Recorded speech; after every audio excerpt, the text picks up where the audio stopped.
الف اللہ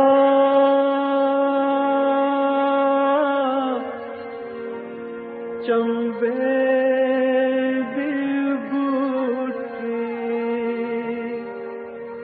میرے من وچ مرشد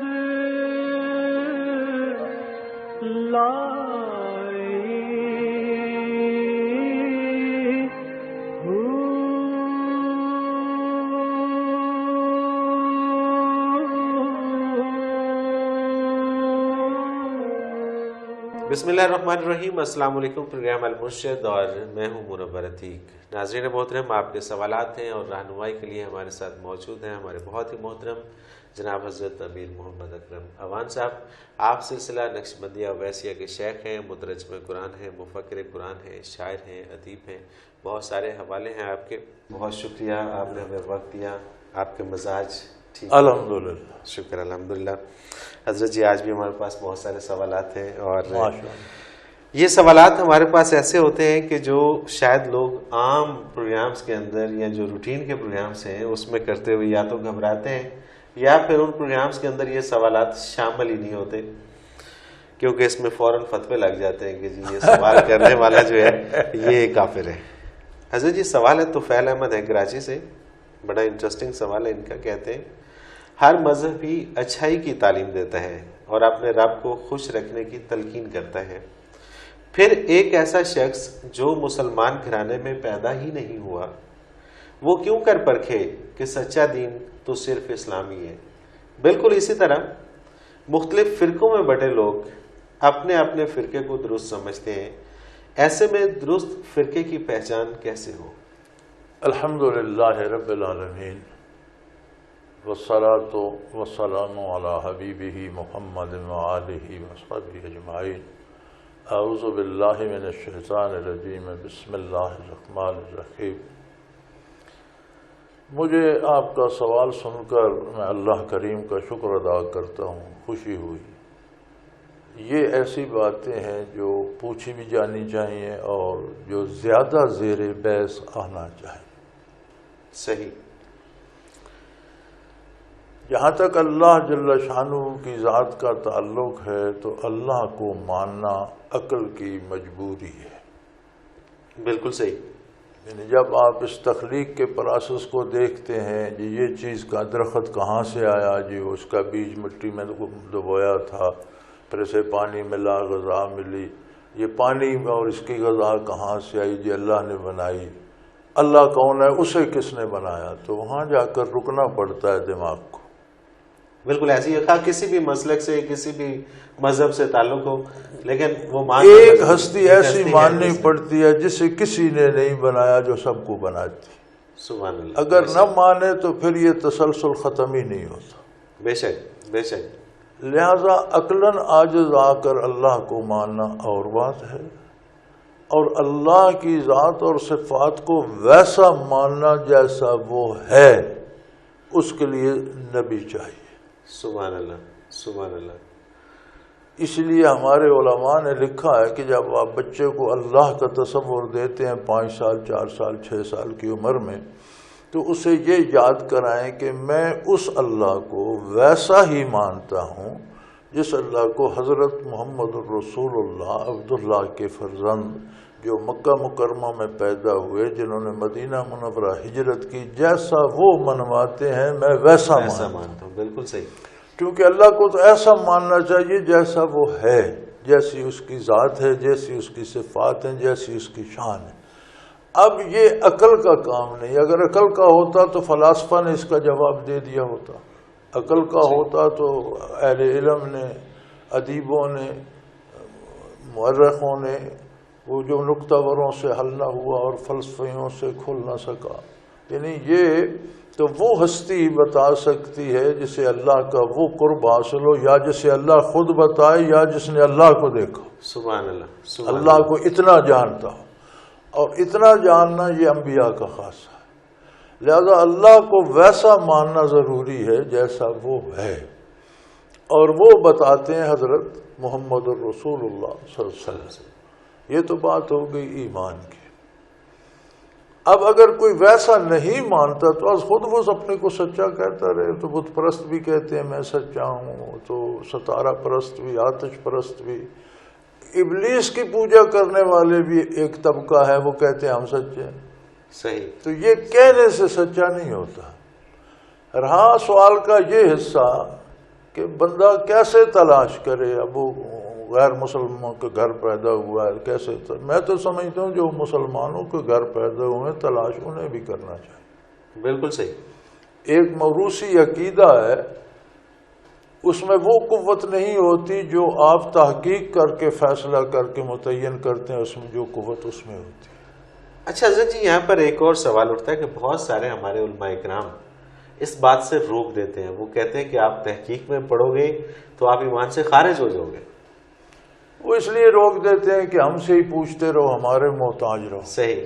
دین یہ نہیں ہے کہ آپ میرے محتاج ہو جائیں. دین یہ ہے کہ آپ براہ راست اللہ سے آشنائی پیدا کریں.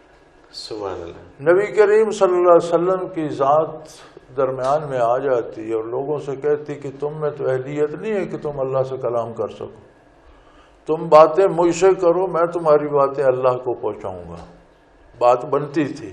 بالکل صحیح. لیکن آپ نے فرمایا یہ ہر بندے کا تعلق براہ راست اللہ سے، اور میری ذمہ داری یہ ہے کہ جو آئے اسے اللہ کے روبرو کر. سبحان اللہ. لہذا جو آیا اس نے سجدہ براہ راست اللہ کو کر کے اپنی گزارشات براہ راست اللہ سے پیش کی. تو دین یہ ہے کہ بندے کو اتنا بتایا جائے کہ از خود وہ اپنی ذمہ داری پر اپنے اللہ کے حضور پیش ہو. اس سے روکنا تو زیادہ. اچھا، اس میں اس کا کوئی طریقہ کار ہے کہ کس طرح سے ہمیں دیگر مذاہب کو، کیونکہ بعض اوقات یہ ہوتا ہے کہ اپنے مذہب کا پتہ نہیں ہوتا اور چل پڑتے ہیں دوسرے کے مذہب. گزارش یہ ہے جی کہ آپ نے بازاروں میں دیکھا ہوگا، کیا ایک ہی دکان ہو کپڑے کی، ایک ہی آٹے دال کی، ایک ہی مرغی گوشت کی، تو وہ زیادہ اچھا ہے یا بے شمار ہوں تو؟ صحیح. ظاہر ہے کہ وہ ہمیں بازار اس لیے اچھا لگتا ہے کہ اس میں بہت سی دکانیں، ہمارے پاس چوائس ہے. چوائس ہے. بالکل. ورائٹی ہے دکانوں پر، ہمارے پاس چوائس ہے. ہم پھر کے اپنے لیے کپڑا پسند کرتے ہیں، جوتا پسند کرتے ہیں، دیر پا بھی ہو، خوبصورت بھی ہو، ہماری رینج میں بھی ہو. بالکل صحیح. بالکل صحیح. تو مذہب کے معاملے میں اگر بہت سی دکانیں بن گئی تو اس میں گھبرانے کی بات ہے. بالکل صحیح. بلکہ یہ زیادہ اچھا ہے کہ سب کو دیکھنا چاہیے کہ یہ کہاں تک پہنچتے ہیں، کس انداز سے پہنچتے ہیں. زبردست. اور اسلام جو نبی کریم صلی اللہ علیہ وسلم نے تعلیم فرمایا، جو قرآن و حدیث کی تعلیمات ہیں، یہ کہاں تک پہنچتی ہیں اور کس انداز سے پہنچتی ہیں، اور کون ان میں سے بہترین ہے. سبحان اپنے اللہ. لیے بہترین چن لینا چاہیے. اور یقیناً کہ جب تحقیق کر کے یہ پتہ چلے گا کہ رب کی ذات موجود ہے تو پھر اس پہ ایمان لانا. ظاہر ہے اس کا درجہ ہی کچھ اور کافر نہیں، میں تو کہتا ہوں ہر مسلمان کو بھی سنے سنائے ایمان کی بجائے خود تحقیق کر کے ایمان لانا چاہیے. وہ ایمان اسے اعمال پہ مجبور کرے. سنا سنایا ایمان اعمال پہ مجبور نہیں کرتا. سنی سنائی بات سنی سنائی ہوتی ہے، پھر وہی ہوگا کہ دکھاوا زیادہ ہوگا اور حقیقت کا پہلو کم ہوگا. طارق محمود قریشی منور کالونی سرگودا سے یہ کہتے ہیں جی ایک عام اصطلاح ہے کہ جادو برحق ہے. لفظ برحق سے کیا مراد ہے، اور کیا واقعی جادو ایسا ہی ہے، برحق ہے؟ جادو باطل ہے. جادو باطل ہے. باطل ہے، کفر ہے. کبھی کبھی کفر ہے، کبھی بدترین گناہ ہے. صحیح. اگر جادو میں ایسے کلمات شامل ہوں جو کفریہ ہوں تو جادو کفر ہو جاتا ہے. صحیح. ورنہ جادو کسی کی بھلائی کے لیے تو ہوتا ہے، ایذا کے لیے ہوتا ہے، اس لیے حرام ہے. اب یہ برحق کہنے والوں نے ایک بات گھڑ لی ہے کہ حضور صلی اللہ علیہ وسلم پر جادو کیا گیا اس لیے جادو برحق ہے. بھی حضور کو جس چیز سے ایذا دے گی وہ برحق ہے، یہ باطل ہے. صحیح. بالکل صحیح. یہ تو الٹی بات ہے. یہ تو بالکل الٹی بات ہے. اچھا، اب جو حضور اکرم صلی اللہ علیہ وسلم پر ایک یہودی نے جادو کیا، آپ کے سر مبارک کے منہ مبارک لے کر کسی کنگھی میں الجھا کر اس پر گریں لگا کر ایک اندھے کنویں میں اس نے پھینک، اس سے ہوا یہ کہ حضور اکرم صلی اللہ علیہ وسلم کا بگڑا کچھ نہیں، لیکن سر میں گرانی محسوس فرمائی آپ. صحیح. تو اللہ کریم کی طرف سے آخری 2 صورتیں جنہیں معوذتین کہتے ہیں یہ نازل ہوئیں. ان میں 11 آیتیں ہیں، اس نے 11 گرے لگائی ہوئی تھی. صحیح. نبی کریم صلی اللہ علیہ وسلم کو بذریعہ وہی آگاہ فرما دیا اللہ کریم نے کہ اس طرح کنگھی ہے، اس میں بال ہیں، گرہ لگی ہوئی ہیں اور فلاں کنویں میں ہے. صحیح. آپ نے ایک خادم کو حکم دیا، وہ صحابی گئے کنویں میں اترے، وہ کنگھی لے آئے. اب بالوں کی گرہ لگی ہوئی کھولنا، بال کو گرہ دے دیں تو کھلتی نہیں. بہت مشکل ہے. جب حضور صلی اللہ علیہ وسلم کے پاس وہ کنگھی آئی، آپ ایک ایک آیت تلاوت فرماتے گئے، ایک ایک گرہ کھلتی گئی. سبحان اللہ. الناس پر ساری گرہیں کھل گئیں اور جادو ختم ہو گیا. نبی صلی اللہ علیہ وسلم پر یہ کیوں ہوا؟ یہ تھا تعلیم امت کے لیے. صحیح صحیح. جادو کی حقیقت بھی کھل گئی، یہ بھی پتہ چل گیا. اب گولی ماریں تو بندہ مر جاتا ہے، آپ کہیں گے گولی پر حق ہے؟ بالکل نہیں. ظاہر ہے اس سے تو ایسا پہنچا. وہی حال جادو کا ہے نا، آپ کسی پر فائر کرتے یہ ہیں، ایک ایسا غلط جملہ ہے جو اسے نقصان ہوتا ہے. آپ کہتے ہیں یہ برحق ہے، برحق نہیں ہے. برحق جادو کا توڑ ہے. صحیح. برحق قرآن کریم ہے. اگر مسلمان ہر نماز کے ساتھ یہ معوذتین پڑھ لے، اتنا نہیں کر سکتا تو سوتے وقت پڑھ کے سو جائے، صبح اٹھ کر نماز پڑھ کے ایک دفعہ دوہرا لے تو جادو اس پر اثر نہیں کرتا. سبحان اللہ. یعنی یہ جہاں اللہ کا کلام اور عبادت ہے اور نہیں کر سکتا تو 2 سنتوں میں دونوں معوذتین، ایک سورت ایک سنت میں پڑھ لے، رکعت میں دوسری رکعت میں پڑھ لے. بڑا آسان سا نسخہ ہے. 24 گھنٹوں میں ایک بار پڑھ لے. زیادہ بار پڑھ، جتنا زیادہ بار پڑھے اتنا زیادہ ثواب بھی ہے، اتنا زیادہ تحفظ بھی ہے. تو اللہ کریم نے جو علاج بتایا یہ برحق ہے اور جادو باطل ہے. اور یہ بڑا آسان سا نسخہ ہے ناظرین، آپ اس پہ عمل کریں تو بہت سارے جعلی پیروں سے، جعلی نجومیوں سے آپ کی جان چھوٹ جائے گی. حضرت جی حکیم محمد اشفاق منڈی بہاؤالدین سے یہ لکھتے ہیں، شیخ سے حصول فیض کی اساس کیا ہے اور کیا انبیاء اکرام سے حصول فیض کے لیے بھی یہی اساس تھی؟ انبیاء علیہ السلام کی اطاعت اس سے کہیں زیادہ تھی. سبحان اللہ. اور جو صحابہ نے کر کے دکھائی اس کا ہم تصور نہیں کر سکتے. صحیح. چھوٹے چھوٹے معاملات میں ایک صحابی نے نبی کریم صلی اللہ علیہ وسلم کی دعوت فرمائی. وہ ادھر ہی تھے تو بیٹا فوت ہو گیا، ننا بچہ تھا، اسے کوئی ایسا ہارٹ اٹیک ہوا کیا. اب ان کی اہلیہ نے بچے کو بستر پہ لٹا کے چادر وادر ڈال دی. شام کا وقت تھا، اگلے دن دعوت تھی. تو رات کو ہوا ہے نہیں بتایا. میاں بڑی بیوی بڑے خوش و خرم راز بسر کی، صبح نہا دھو کر دعوت کے لیے چلے گئے. انہوں نے دعوت بنائی تو پوری دعوت کھلانے کے بعد، فارغ کرنے کے بعد انہوں نے عرض کی کہ بچہ رات فوت ہو گیا تھا، اس کا جنازہ کیا. اللہ اکبر. آپ اطاعت کا اندازہ لگائیں. اللہ اکبر. اس دور میں کون کر سکتا ہے؟ ممکن نہیں ہے کہ حضور بے مزہ نہ ہو، دعوت خراب نہ ہو حضور کی. کیا لوگ تھے. سبحان اللہ. سبحان اللہ. نہیں، حکم ماننا، رکوع سجود کرنا، جہاد کرنا سمجھ میں آتا ہے. یہ جذبات تک کو قربان کر دینا.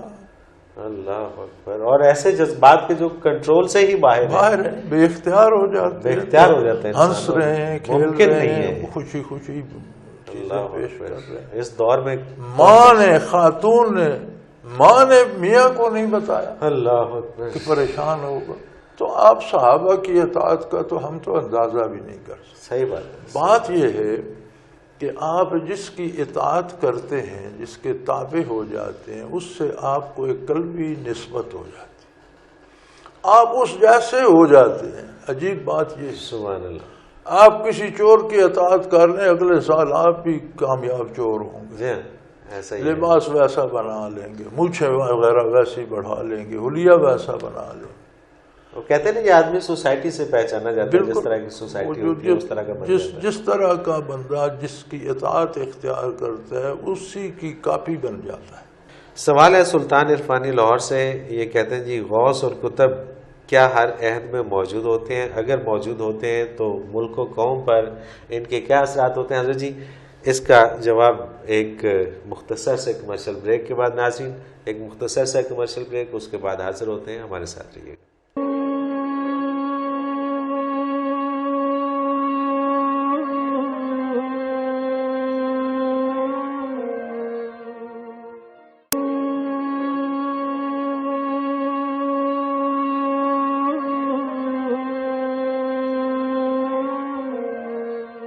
پروگرام میں ایک بار پھر خوش آمدید ناظرین۔ آپ کے سوالات اور رہنمائی کے لیے ہمارے ساتھ موجود ہیں حضرت امیر محمد اکرم عوان صاحب، مفکر قرآن ہیں، مفسر قرآن ہیں، شاعر ہیں، ادیب ہیں، بہت سارے حوالے ہیں۔ حضرت جی وقفے سے پہلے ایک سوال سلطان عرفانی صاحب لاہور سے، کہ غوث اور کتب کیا ہر عہد میں موجود ہوتے ہیں؟ اگر موجود ہوتے ہیں تو ملک و قوم پر ان کے کیا اثرات ہوتے ہیں؟ گزارش یہ ہے جی کہ کیا چاند، سورج، ستارے، سیارے ہر عہد میں موجود نہیں ہوتے؟ بالکل موجود ہوتے ان کے اثرات فضا پر، زمین پر، نباتات پر، حیوانات پر، جمادات پر، ہر چیز پر مرتب ہوتے ہیں۔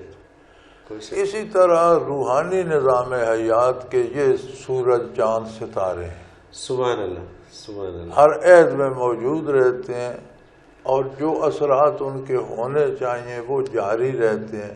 اب آپ سورج نکلے ہوئے اور آپ ایک غار میں چلے گئے، آپ کہتے ہیں مجھے سورج کی روشنی نہیں پہنچ رہی، تو یہ اپنا قصور ہے، اس میں سورج کا قصور زمانے میں غوث موجود ہے، اقطاب موجود ہیں، لیکن آپ غار میں گھسے ہوئے ہیں شیطان کے پیچھے، تو آپ کے غوث کہاں گیا؟ بے شک آپ اپنے آپ کو بھی تو سورج کے سامنے لائیں۔ بے شک بے شک، تو اصل جو قصور ہے وہ یہاں ہے۔ صحیح، ہم بحیثیت فرد یا بحیثیت قوم کہتے ہیں جی ہمارے عہد کا غوث کہاں ہے، لیکن ہم خود شیطان کے اتباع میں غار میں گھسے ہوئے ہیں۔ تو ہم وہاں سوال کرتے ہیں سورج کدھر ہے؟ ہاں تو پھر ظاہر ہے کہ سورج کا قصور نہیں ہے، قصور۔ اچھا اسی سے ملتا جلتا ایک سوال ہے، احمد علی ہیں فیصل آباد سے، یہ کہتے ہیں کیا کوئی شخص محنت کر کے غوث، کتب یا ابدال بن سکتا ہے؟ دیکھیں جی محنت تو شرط ہے، صحیح، دین نام ہی مجاہدے کا ہے۔ سبحان اللہ، یعنی آپ کو زندگی کے لیے محنت کرنا پڑتی ہے، روزی کمانے کے لیے، لباس بنانے، پہننے کے لیے، نہانے دھونے کے لیے کرنا پڑتا ہے۔ جس طرح آپ مادی دنیا میں سمجھتے ہیں کہ محنت کے بغیر کوئی کام نہیں بنتا، اسی طرح دین اور روحانی دنیا بھی محنت کے بغیر بات نہیں ہے۔ محنت ہر بندہ کرتا ہے۔ اب ہر بندہ پڑھتا ہے، کوالیفیکیشن حاصل کرتا ہے، پی ایچ ڈی کر لیتا ہے کسی شعبے میں۔ اب یہ حکومت کی مرضی کہ اسے وہ کوئی شعبہ اچھا دیتی ہے یا عہدہ دیتی ہے یا نہیں دیتی، یہ تو حکومت کی مرضی ہے کہ ایک ایم اے کو وہ سربراہ بنا دیتی ہے، پی ایچ ڈی اس کے ماتحت نوکری کر رہا ہوتا ہے۔ تو یہ تو اللہ کی مرضی ہے، اللہ کی جو یہ مقامات اور مراتب ہیں یہ من جانب اللہ عطا ہوتے ہیں۔ بالکل صحیح، محنت ہر بندے کو کرنی چاہیے۔ محنت اس سے مشروط نہیں ہوتی کہ ہم محنت کر رہے ہیں مجھے وزیر اعظم ہونا چاہیے، یہ شرط ہم آج نہیں کر سکتے۔ بالکل صحیح، یعنی کہ محنت ضروری ہے، اس کے بعد اس کی عطا ہے۔ اللہ کی عطا ہے، کس کو کیا دیتا ہے۔ حضرت جی ایک اور بڑا اہم سوال ہے، اور ناظرین اگر آپ بھی اپنا کوئی سوال ہمیں بھیجنا چاہیں تو اسکرین پہ بار بار ایک نمبر ابھرتا ہے، آپ اسے نوٹ کر لیجئے۔ آپ اس نمبر پر ہمیں ایس ایم ایس کر کے اپنا سوال بھیج سکتے ہیں، نمبر ہے 0333495521، اور اسی طرح سے آپ ہمیں ای میل بھی کر سکتے ہیں۔ ایڈریس ہمارا نوٹ فرما لیجئے، almurshid313@hotmail.com۔ حضرت جی سوال بڑا زبردست ہے اور مجھے تو بڑا انٹرسٹنگ لگا۔ رفاقت الوی ہے راول پنڈی سے، کہتے ہیں جی چین کمیونزم، مغرب کیپٹلزم اور بھارت سیکولرزم کو اپنی ترقی کی بنیاد مانتے ہیں، جبکہ یہی اقوام پاکستان کو ترقی کی راہ میں کھڑا ہونے میں اسلام کے عمل دخل کو ایک بڑی رکاوٹ ٹھہراتی ہیں۔ ایسے میں وہ کوریا اور ترکی کی ترقی کی مثال دیتے ہیں، جہاں نظام بناتے وقت مذہب کو سیاست سے اور حکومتی سسٹم سے مکمل طور پر الگ کر دیا جاتا ہے۔ کیا واقعی پاکستان اسلامی جمہوریہ پاکستان ہونے کی وجہ سے ترقی میں سست روی کا شکار ہے؟ بڑا ضروری، دلچسپ تو نہیں، ضروری سوال کہوں گا میں، بالکل صحیح بات ہے، اور کہ اس بات کو سمجھنا چاہیے۔ گزارش یہ ہے کہ جب اسلام آیا دنیا کہاں تھی؟ جہالت کے اندھیروں میں گم تھی۔ امریکہ اور اس وغیرہ فار ویسٹ کو دا وائلڈ ویسٹ کہتے، 2 دفعہ وائلڈ۔ یورپین اقوام کو دا کیو مین، غاروں میں رہنے والے لوگ، انہیں ایک کمرہ بنانا نہیں آتا تھا، صحیح بات ہے۔ افریقہ میں بندے شکار کر کے کھائے جاتے تھے، چین میں، وسط ایشیا میں ہر طاقتور کمزور کو لوٹ لیتا تھا، بیویاں تک چھین کے، بیٹیاں تک لے جاتے تھے، غلام بنا لیتے تھے، قتل کر دیتے تھے۔ وہ میں پڑھ رہا تھا وسط ایشیا کی تاریخ، تو ایک بندے کا گھر پہ نہیں تھا، پیچھے سے کسی نے شب خون مارا، بندے قتل کر گیا، کچھ درختوں پہ چڑھ کے چھپ گئے، 10-5 بچ گئے، عورتیں پکڑ کر لے گیا، مال لوٹ کر لے گیا، تو پریشان بیٹھا، آنسو گر رہے تھے۔ اس کا ایک دوست آ گیا، اس نے کہا کیا ہوا؟ اس نے کہا دیکھو میرے ساتھ یہ ہوا۔ تو اس نے کہا رو کیوں رہے؟ اپنے سے کسی کمزور کو لوٹ لو اور اپنا گھر بسا لو۔ اللہ اکبر، یہ سسٹم تھا اس وقت۔ This was the life style. صحیح۔ ہندوستان میں زندہ عورتوں کو ساتھ جلایا جاتا تھا، بندروں اور سانپوں کو پوجا جاتا تھا، اور انسانوں کی قربان، انسان ذبح کیے جاتے تھے بتوں کے سامنے۔ جی یہی عالم تھا۔ بالکل۔ اسلام نے جہاں روحانی ترقی دے کر بندے کو اللہ سے ہم کلام کر دیا، وہاں مادی نظام وہ دیا کہ صحرائے عرب سے اٹھنے والے صحرائی لوگوں نے روئے زمین کا 3/4 حصہ اسلامی ریاست بنایا۔ سبحان اللہ، سبحان اللہ۔ کیوں وہ اسلامی ریاست بن گئی؟ اس لیے کہ اسلام عین انسانی مزاج کے مطابق ہے، ہر فرد کے حقوق کا تحفظ کرتا ہے، ہر فرد کے فرائض متعین کرتا ہے، اور ہر بندے کو اتنا فریضہ دیتا ہے جتنی اس میں استطاعت ہے۔ بالکل صحیح بات ہے۔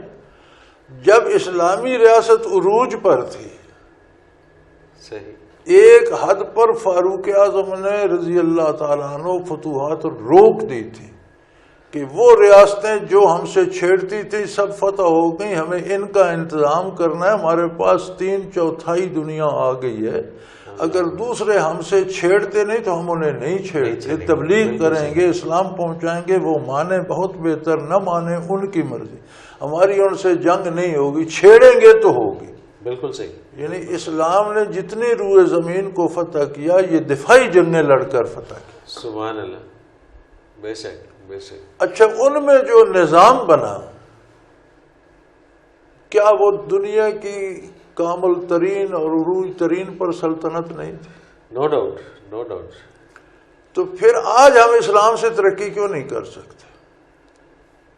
ہندوستان میں مغلوں کی حکومت رہی آخر میں، پھر اس کے بعد سکھا شاہی آئی، ابتری آئی، پھر اس کے بعد انگریز آئے۔ تو جب انگریز آئے تو مغلوں کے زوال کو تقریباً 1 صدی بیت چکی تھی، برائے نام بہادر شاہ ظفر بیٹھا تھا، قلعے کے اندر حکومت تھی، کوئی نظام نہیں تھا، کچھ نہیں تھا۔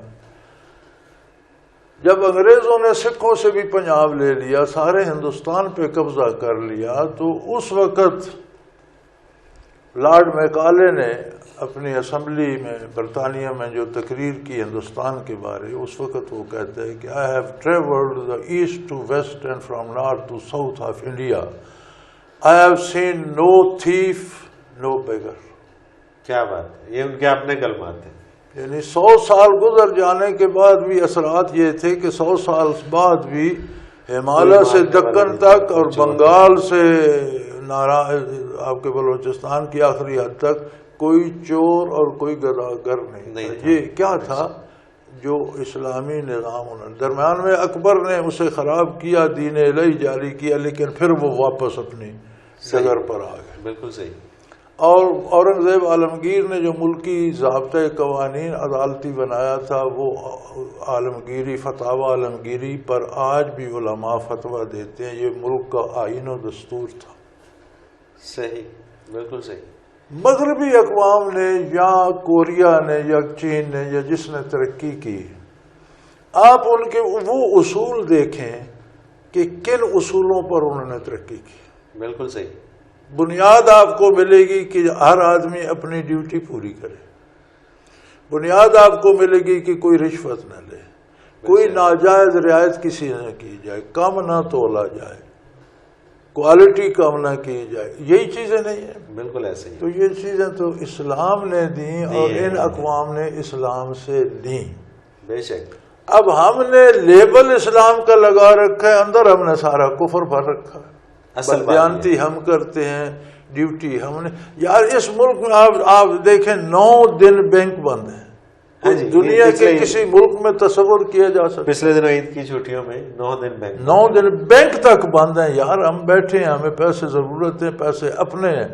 ہاں جی، اور وہ نہیں نکلوا سکتے. حادثہ ہو جاتا ہے، بندے کو ہسپتال لے جانا ہے، پیسے کہاں سے ہیں جی؟ بینک میں چھٹی ہے. یار کوئی اللہ کا خوف کرو. ہم نے نام اسلامی رکھا ہوا ہے، اب اندر سارا کفر بھر کے اوپر صبر چادر باندھ کر کہتے ہیں اسلامی. چوری ہم کرتے ہیں، کام چوری ہم کرتے ہیں، رشوت ہم کھاتے ہیں، رشتہ داروں کو عہدے دیتے ہیں، مستحقین کو نہیں دیتے. ہم نے اسلام کے اصول چھوڑ دیے، نام اپنا لے. انہوں نے اسلام قبول نہیں کیا، کلمہ نہیں پڑھا، اصول اپنا لیے. اب قانون یہ ہے کہ جو اسلامی اصول پر عمل کرے گا وہ مومن ہے یا کافر، دنیا کا فائدہ اس کو بھی ہو. بالکل صحیح. مومن ہے تو اسے آخرت کا بھی فائدہ ہوگا، دنیا کا بھی. کافر ہے تو اسے آخرت میں کچھ نہیں ملے گا، دنیا. اور پیاسا ہے، ٹھنڈا پانی مومن ہے یا کافر ہے، جسے دیں پیاس بجھائے گا. مومن پی کر الحمدللہ کہے گا، اسے آخرت میں بھی اجر ملے گا، کافر کو آخرت میں کچھ نہیں.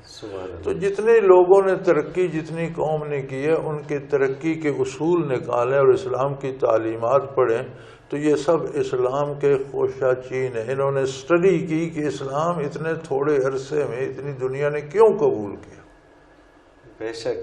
پھر ان کا جواب آیا کہ لوگوں کے حقوق کا تحفظ ہوا، کسی پر ضرورت سے زیادہ بوجھ نہیں ڈالا گیا، لوگوں کی زندگیاں محفوظ بھی ہو گئیں، آسان بھی ہو گئیں. تو انہوں نے وہ نظام اپنا لیے. آج جتنا اسلام یورپ اور امریکہ میں ہے، اتنا اسلام آپ پاکستان میں لے آئیں تو آپ ان سے آگے نکل جائیں گے. بلکہ آپ پاکستان کی تو وہی صورتحال جس طرح آپ نے مثال دی کہ اب تو اگر بڑے کسی نے ظلم کیا ہے تو آپ چھوٹے پہ ظلم کر رہے ہیں. یہی سلسلہ چل رہا ہے کہ اوپر سے ظلم شروع ہوتا ہے اور نیچے تک جاتا ہے.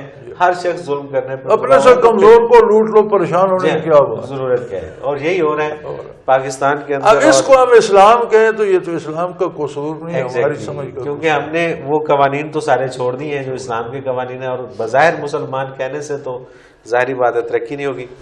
بالکل صحیح.